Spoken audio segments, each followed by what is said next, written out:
استعمال ہونے کا اعتراف کیا۔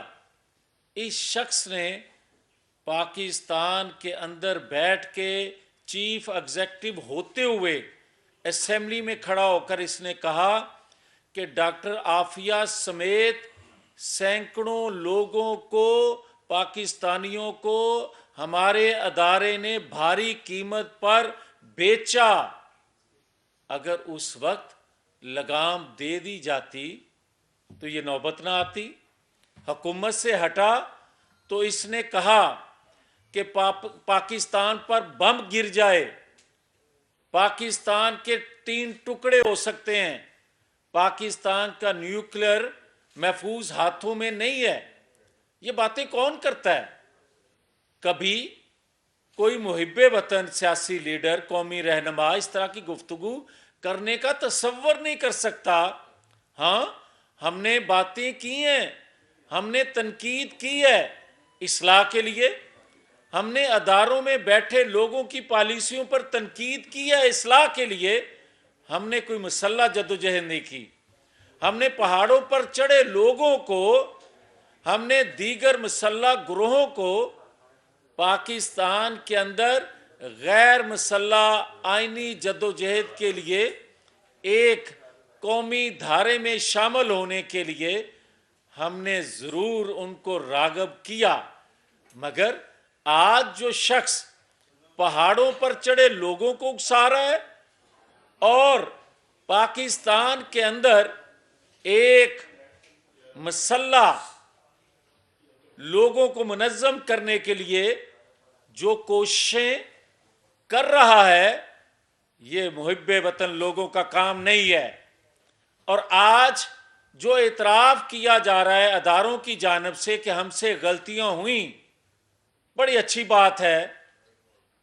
خدا کرے جو کہا گیا کہ اگلے 15-20 سال کی اداروں کی قیادت جو ہے وہ بھی آن بورڈ ہے کہ ہم کسی طور پر آئین سے ماورا کوئی قدم نہیں اٹھائیں گے۔ تو آج بڑی تکلیف سے یہ کہنا پڑ رہا ہے کہ الطاف حسین کو پالنے کے بعد، الطاف حسین کے مائنڈ سیٹ کو دیکھنے کے بعد بھی جو عمران خان کو پالا گیا، ایک ایسے شخص کو جس کی سوچ یہ ہے کہ مسلح جتھوں کے ذریعے اپنی باتوں کو منوایا جا سکتا ہے یا مسلح لوگوں کے ذریعے اقتدار پر قبضہ کیا جا سکتا ہے یا مسلح لوگوں کے ذریعے لوگوں کو اداروں کے سربراہان کو بلیک میل کر کے اپنی باتیں منوائی جا سکتی ہیں، تو یہ آج بھی جو کوچنگ ہو رہی ہے اکا دکا لوگوں کی جانب سے، یہ بات ذہن میں آنی چاہیے کہ یہ ریاست سے کھیل رہا ہے۔ اور اگر الطاف حسین کا تو میں اس لیے ذکر کرتا ہوں کہ اس کو پالنے والوں کو علم نہیں تھا کہ وہ ووٹ کے ذریعے اقتدار تک پہنچنا چاہتا ہے یا مسلح لوگوں کو منظم کرنا چاہتا ہے اور اس کے ذریعے اداروں کو بلیک میل کرے گا۔ وہ تو کھلے عام بات کرتا تھا اور جنا پور کا نقشہ بھی پیش کرتا تھا۔ یہ میسنا اور یہ ایسا منافق شخص جو بولتا کم اور عمل الطاف حسین سے زیادہ کر رہا ہے، آج ادارے جواب دیں اس بات کا بھی کہ کیا اس شخص کو بار بار گنجائش دی جاتی رہے گی؟ کیا اس شخص کو، اور اگر پاکستان کے محب وطن لوگ، اور آج بھی ہم اس بات پہ قائم ہیں کہ جو ہم نے بات کی اصلاح کے لیے اپنے اداروں کو، اپنی قوم کو، اپنی ریاست کو محفوظ کرنے کے لیے اسے ڈان لیکس بنا دیا گیا، اس پر ہمیں جن چیزوں کا غداری کے القاب سے لے کر دیگر انڈین نواز تک کہہ دیا گیا، تو آج تو انڈیا کے لوگ یہ کہہ رہے ہیں کہ جناب اس کو اتنا پیسہ دو کہ پیسے کی کمزوری کی وجہ سے وہ جو کام کر رہا ہے وہ کہیں مدھم نہ پڑ جائے یا ناکام نہ ہو جائے. میں یہ کہتا ہوں کہ آج کروڑوں نہیں، کروڑوں کا اظہار کیا جا رہا ہے کہ روزانہ کی بنیاد پر اتنے کروڑ خرچ ہو رہے، نہیں، اربوں روپیہ خرچ ہو رہا ہے. اور 5 سے 7 ہزار فی ممبر، ایک شخص بچی یا بچے کو، لڑکے لڑکی کو دے کر روزانہ کی بنیاد پہ جو اس میں شامل کیا گیا اس خونی مارچ کے لیے. یہ کہتا ہے کہ اسلام آباد کی پولیس جو ہے اس دن میں سرپرائز دوں گا کہ وہ ہمارے ساتھ شامل ہو جائے گی. 70 سالہ بچے سنو، کبھی ایسا نہیں ہوتا کہ ریاستی اداروں کے لوگ کسی کے ایجنڈے پر کام کریں ریاست کو چھوڑ کے. ہوتا یہ ہے کہ جن کو آپ 5 سے 7 ہزار روپیہ دے کر لے کر جا رہے ہو، جب اسلام آباد پہنچیں گے تو ریاست پر چڑھائی کی بجائے وہ ریاستی اداروں کے ساتھ کھڑے ہوں گے، کیونکہ ان کے علم میں ہے کہ ریاست ہوگی تو وہ ہوں گے. مگر ایک بات سنا دیں، جو تم نے اسلام آباد کے ارد گرد جو مسلح پلاننگ منصوبہ بندی کی ہوئی ہے، علی امین، گنڈا پور جیسے چھوٹے موٹے، چھوٹے اور بڑے گروپ پالے ہوئے ہیں، ہم تمہیں سرپرائز دیں گے. اس دن سرپرائز حکومت دے گی. حکومت کے علم میں ہے کہ جہاں جہاں سے فنڈنگ ہو رہی ہے، حکومت کے علم میں ہے کہ مسلح جتھے کہاں کہاں بیٹھے ہوئے ہیں. ایسا بندہ بنائیں گے تمہیں، ایسا بندہ بنا کے اس جگہ پہنچائیں گے جس جگہ الطاف حسین کو آج سے 30 سال پہلے ہونا چاہیے تھا، اور جو تمہیں آج سے 15 سال پہلے جس جگہ ہونا چاہیے تھا. ہاں، اس پر اگر فائدہ مل جائے شہباز گل اور اعظم سواتی کو پریس کانفرنس کرنے کا اور اداروں پر وہ الزام لگانے کا جو تو لگاتا رہا، وہ بدلہ لے لیں، تو میں نہیں کچھ کہہ سکتا کہ وہ کہیں کہ اس کے ساتھ وہ کچھ ہوا جو یہ الزام لگاتا تھا. مگر یہ بات کہہ دیں کہ یہ پاکستانی قوم آج اگر کوئی ہمیں یہ کہہ رہا ہے کہ جناب یہ مقبول ہے، اس کی فیس سیونگ کے لیے اس کو موقع دیا جائے، تو سن لیں، آج 2 طرح کی تقسیم ہو چکی ہے. ایک وہ لوگ ہیں جو آئین قانون کے مطابق جمہوری جدوجہد غیر مسلح کرنا چاہتے ہیں اور غیر مسلح ہو کر کرتے آ رہے ہیں، کرتے رہیں گے، اور اعتماد کر رہے ہیں اپنے اداروں پہ کہ ہم کسی طور پر غیر آئینی قدم نہیں اٹھائیں گے. اور ایک طبقہ وہ ہے جس کو یہ لیڈ کر رہا ہے، وہ جو سمجھتا ہے کہ ہر کام بندوق کے زور پہ ہوگا، جس کی سربراہی یہ کر رہا ہے، سرپرستی یہ کر رہا ہے اور اس کا کوچ کر رہا ہے کہ طاقت کے ذریعے. جب یہ کہتا تھا کہ اس کو ہونا چاہیے وہ ہو آرمی چیف، آج کہتا ہے وہ نہیں تو یہ نہیں ہونا چاہیے. یہ مسلح جتھوں کی ڈیمانڈ، خواہش تو ہو سکتی ہے مگر آئین اجازت نہیں دیتا. یہ خوددار قوم کا، ایک بہادر قوم کا پاکستان ہے. کسی طور پر بھی ہم میں سے کسی سے غلطی ہو سکتی ہے، جب وہ اپنی غلطی کا اعتراف کر لے تو بڑے دل سے آگے قوم ملک کے لیے بڑھنا چاہیے، جو ہم بڑھ رہے ہیں. مگر یہ مت سوچے کوئی کہ جس طرح 4 سالوں میں اداروں کے سربراہان کو یہ بلیک میل کر کے اپنی مقاصد پورے کرتا آیا, اپنی باتیں منواتا رہا. آج بھی یہ مسلح لوگوں کے ذریعے بلیک میل کر سکے گا؟ بالکل ایسا نہیں ہونے دیں گے. کوئی ایسے جتھوں کے لیے فیس سیونگ اس لیے نہیں دیں گے, کوئی بات چیت اس لیے نہیں کریں گے کہ آج اگر اس مسلح جتھے سے بات کر لی گئی تو یہ آپ دروازہ کھول دیں گے آئندہ مسلح جتھوں کے لیے کہ آئندہ کوئی بھی مسلح لوگ آیا کریں گے اور وہ بھی یہی کہا کریں گے کہ ریاست بات کرے. ریاست قانون میں رہتے ہوئے آئین کی پاسداری کرنے والے لوگوں سے بات چیت کرتی ہے, مگر ریاست کبھی بھی مسلح بندوق کے زور پہ بلیک میل ہو کر مذاکرات نہیں کیا کرتی اور نہ کریں گے. اس لیے آخر میں یہ گزارش کرنا چاہتا ہوں کہ کسی طور پر بھی یہ کہتا ہے چور, یہ کہتا ہے ڈاکو. چور کہتا ہے چھوٹے چوروں کو پکڑ لیا جاتا ہے, بڑے اربوں خربوں کھانے والوں کو چھوڑ دیا جاتا ہے. تو بھائی صاحب کروڑوں کی چوری تیری پکڑی گئی نا, ثابت ہو گیا نا, ابھی تک تمہیں کسی نے پکڑا تو نہیں.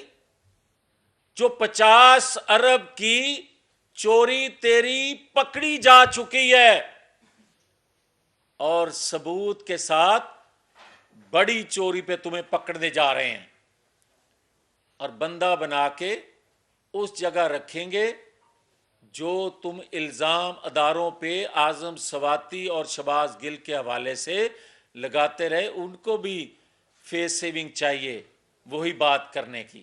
بہت شکریہ. صاحب آپ نے عمران خان کے بارے میں کہا, فتنہ خان بھی آپ کی جماعت کہتی ہے, اور بھی یہ سارا, آپ نے اس کو آپ کی حکومت مرکز میں بھی ہے, صوبے میں بھی رہی ہے, آپ نے اس کو اریسٹ کیوں نہیں کیا؟ کیا آپ کی غلطی تھی اس کو ہاؤس اریسٹ کر دیتے یا اس کو گرفتار کر لیتے, یا آپ کی کمزوری تھی کہ آپ اس کو گرفتار نہیں کر سکتے؟ میں مظہر اقبال صاحب پہلے بھی کہہ چکا ہوں کہ غلطیوں کا اعتراف جہاں ادارے کرتے ہیں بڑی بات ہے, ہاں اس کے ثمرات جو عوامی جدوجہد کے ہیں وہ مل جاتے ہیں. بڑے دل کے ساتھ سب کو مل کر اس بھنور سے ملک کو نکالنے کے لیے آگے بڑھنا چاہیے, مگر یہ بھی اعتراف کرنا چاہیے کہ جب ہم پالنے لگتے ہیں, پرورش کرنے لگتے ہیں گود میں بٹھا کے, پھر الطاف حسین عمران خان جیسے لوگوں کو نہیں گود لینا چاہیے. یہ ان کی غلطیاں ہیں کہ الطاف حسین پہ پابندی لگے کتنے سال ہو گئے, مگر اس کے اثرات ابھی بھی مخصوص ایریے میں دیکھے جا رہے ہیں. اور یہ ایک بڑے سکیل پہ جس کو گود لیا گیا تھا اس کے اثرات پاکستانی قوم مسلح جدوجہد یا فسادی کی شکل میں اثرات کافی دیر تک بھگتے گی. صاحب کیا آپ کی جو حکومت ہے اس میں اتنا ویٹیج اتنی اسٹرینتھ ہے کہ وہ عمران خان کی گرفتاری کا بوجھ اٹھا سکے گا, یا اس کے سبب سمجھتے ہیں کہ بھی ادارے ساتھ آپ کے ایک پیج پر ہوں گے گرفتاری پر تبھی ممکن ہے؟ دیکھیں جو آپ کہہ رہے ہیں کہ اس کا وزن اٹھا سکے گی, ریاست کمزور نہ جانی جائے. ریاست ملک دشمنوں کا بوجھ اٹھانے کے لیے پیدا ہوتی ہے. ریاستی ادارے جو ہوتے ہیں وہ دشمنوں کا کلا کما کرنے کے لیے ہوتے ہیں. یہ جہاں تک چلا گیا ہے یہ کسی طور پر قومی لیڈر کے طور پر نہیں, یہ ایک فسادی فتنہ ہے. جو میں نے کہا کہ ایک فسادی فتنہ الطاف حسین تھا, دوسرا فسادی فتنہ اس کی عمران خان کی شکل میں سامنے آیا ہے. جو ادارے کسی طور پر اس کو طاقتور نہیں سمجھتے, یہ اگلے چند دنوں میں آپ کو علم ہو جائے گا. سوال یہ تھا کہ حکومت گرفتاری کا بوجھ برداشت کر سکتی ہے, یعنی ریاست کی بات نہیں ہوتی, اگر حکومت بوجھ برداشت گرفتار کرنا چاہ رہی ہے تو کب تک کا ارادہ ہے؟ دیکھیں اب تک حکومت کو روکا جا رہا تھا اور اگلے کچھ دن انتظار کر لیں گے, دیکھ لیں گے اس کی فتنہ فسادی